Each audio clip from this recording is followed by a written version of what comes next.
Hey guys, it's me, Giga Camo, and I got the long-awaited Skylanders tiers list up and running. Take note that this is my opinion, so if you don't agree with anything, just make your own video. And another thing, this is only player versus player, which means that story mode I'm not counting because I'm saving for another list. And also, I'm not counting any of the giant Skylanders. Those are for another times. And if a Skylander does have a wow pow, you refer to them in the actual Skylander.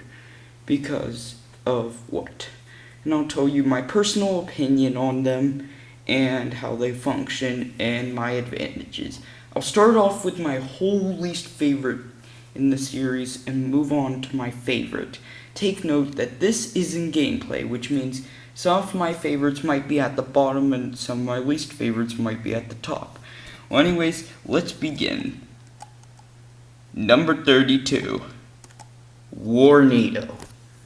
This is just a real disappointment. I really felt like Warnado should have been a lot higher, but from when I did the gameplay in the battle arena with him, he was an absolute letdown. The first problem with Warnado comes with his with his A attack. And also, I forgot to mention that this is the Wii, actually. Only the Wii. Which means your A attack will be, sadly enough, a boost attack. This may be weak to Warnado, like unique to Warnado, but I just find him more than ever you're going to have to revert to running around the battle arena, making your obvious advantage weak spots open to any other Skylander in the whole entire franchise. I also found his armor and high HP to be an issue when taking him down. He could take a ton of hits, but he can't dish out enough damage in return. And another thing I hate about Warnado is his damage. His spin attack only does 17 damage, and his tornadoes do 40 on Windmaster, but they're useless overall because you can only have one out. And also, another thing I don't like about Warnado is if you took Windmaster, your problems are even worse. That the Z attack is downright useless because you can easily spin, and flying would only help cross the waters in Leviathan Lagoon. Otherwise, that is it. I don't care about how good you say this turtle is. For me, he's easily at the bottom of the pack. I just hate his gameplay. That's it. I'm moving on. And also another thing to add. Warnado has no wow pow currently, making him an easy knockout in Giants, as well as him getting a nerf in Giants, which already sets him well good at the bottom of the pack. Number 31. Wham Shell. I want to ask right now, how many of you own a Wham Shell? Good, because you know where I'm going. Wham Shell was by far the rarest Skylander in Spyro's adventure at the time, and everyone, I mean everyone wanted a Wham Shell, and when you finally bought him, I got to get him for my birthday. When I put him on the portal, he was a real letdown. Much like Warnado, I love Wham Shell. It's just that his gameplay ruined any mode of making me use him. Truth to be told, on the tiers list, and especially, well, Toy Collector, they say Wham Shell is a good Skylander. No, this is a Skylander me and my friends can all agree that this would be the absolute worst. He sets him higher because I actually do feel like enough power can do. First of all, he does have, most importantly, the stats and armor to totally dish out damage and keep it and take it. And also, thanks to water type's low armor, but his soul gem helps fix that. Plus all 32 heroic challenges, Wham Shell can be pretty armored up. His A attack, though, and his Z attack are the problems. He's so powerhoused and he can dish out the damage, but the problem is he is so close ranged. Are you kidding? He does have a projectile, but it's the equivalent to useless. It does small damage, and if you took the starfish path, which would be Captain Commander Crab, you will be losing.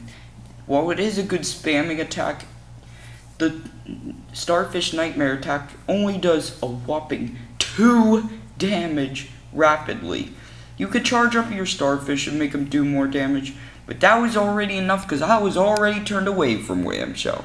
Wham Shell has no Wow Pow currently.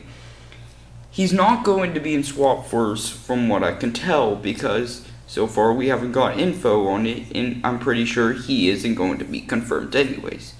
A real disappointment here, and I honestly felt bad for Wham Shell. He had a lot of potential, but I don't think he could ever live up to what most people hype out of him. Number 30, Stump Smash. I don't find Stump Smash a very useful Skylander, much like Wham Shell. He is slow, but I find him to be a more improved version of Wham Shell. Because his A attack, yes, it's much like Wham Shell's, close range, powerhouse, blah blah blah. But his B attack is where it comes. Instead of having some stupid useless starfish, he actually does have a good backup attack, which would be his nut thing. You can shake it repeatedly, which lowers the speed, which makes it, if someone's trying to get to Stump Smash, he can easily get in and start doing his name, Stump Smash. And in my opinion though, sadly enough, while he may have the highest HP in the game and good armor, I just don't find him good. While his Z attack, yes, it is better than Poseidon Strike, and he actually does have a Wow Pow, which allows him to fire repeating nuts. Due to this, I find him to be really powerful and really useful in Giants. But sadly, in Spyro's Adventure, you're not going to be able to use this power, and I find Stump Smash the equivalent to useless. These are the only 3 Skylanders that I think are awful, or the worst of them all. This next Skylander would have fit into this category, but I have reasoning why it isn't. Number 29, Wrecking Ball. There's nothing wrong with Wrecking Ball. When most people bring up what is the most powerful Skylander that from just doing single rapid damage, like most people will bring up Bash being the most powerful Skylander, I think Wrecking Ball. First of all, on Total Tongue, he's pretty darn weak, and while he can swallow up some things and have fun in story mode and battle mode, the only thing you can swallow up is like Sonic Boom's babies. So yeah, they're useless. Or at least the Total Tongue Wrecking Ball. But Ultimate Spinner turns him into the single most heavy-hitting character in the game. And this is coming from something that looks as cute as Kirby. So why is he this low? Well, he might have 260 damage attacks, a rolling shield. It is so awful to control. You're going to be crashing into walls. And I find Wrecking Ball almost a glory or death to use. Death if you're on the Mushroom Grove course, where there are tons of turns, and it's going to stop Wrecking Ball and any usefulness. And so, and also, but if it's on Cyclops Square, he can easily dash in and knock out some foes. So either he's combining both Wrecking Balls and the Battle Arenas together, they make a bad Skylander.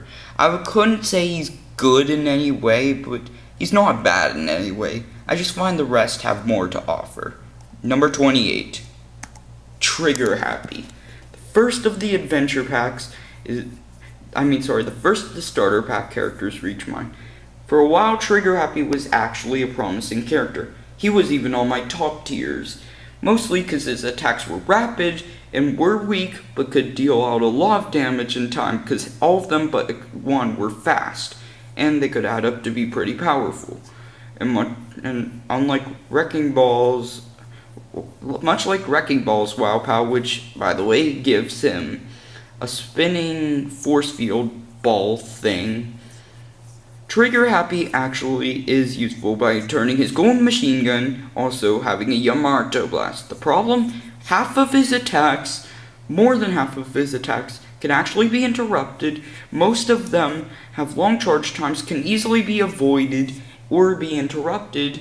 And also, another thing I don't like Trigger Happy about is his stats. He's very slow, much like Stump Smash and Wham Shell, and which means you'll be in the open and having the worst HP in the game, 400 at level 10, is not a promising character. It is also not promising when his single pack counterpart, El Trigger Happy, stocks up the stores of Toys R Us. Yes, even when Giants came out, this thing is still in stores, and I find it more of a pain than anything. Trigger Happy offers a lot, but due to his horrible stats and 400 HP, I just can't get any fun out of Trigger Happy. And number 27, which will be the last for today, Hex. I find most of the female Skylanders to be overpowered, but I found this one to be underpowered. Hex is slow, much like the others, and her charge times is long, and she actually has quite a few attacks that I like. The problem is either they're close ranged or they're much like Trigger Happy, take a long time to charge or extend, which finds me just open to attackers. Long-ranged attackers will eat Hex alive, and not to mention, she is better than Trigger Happy because she does have some good stats, and I admit her Soul Gem, and especially her Wow Pow, makes her a lot better character in Giants. The problem is that Hex is slow, and if you're really going to be dumb and running into her Z attack path, her bone walls anyways, then that's the only problem. Otherwise, I don't find Hex useful, but I don't find her useless. But still, I think she's getting better, no doubt. It's just that, I don't know. Hex I just find one of the worst Skylanders, and not a lot of fun to play. Well, this is it today. This is me, Giga Camo, and I will make more parts of the tiers list, one per week. So, thanks for watching, and I hope you didn't complain, and I hope you had fun watching. Bye!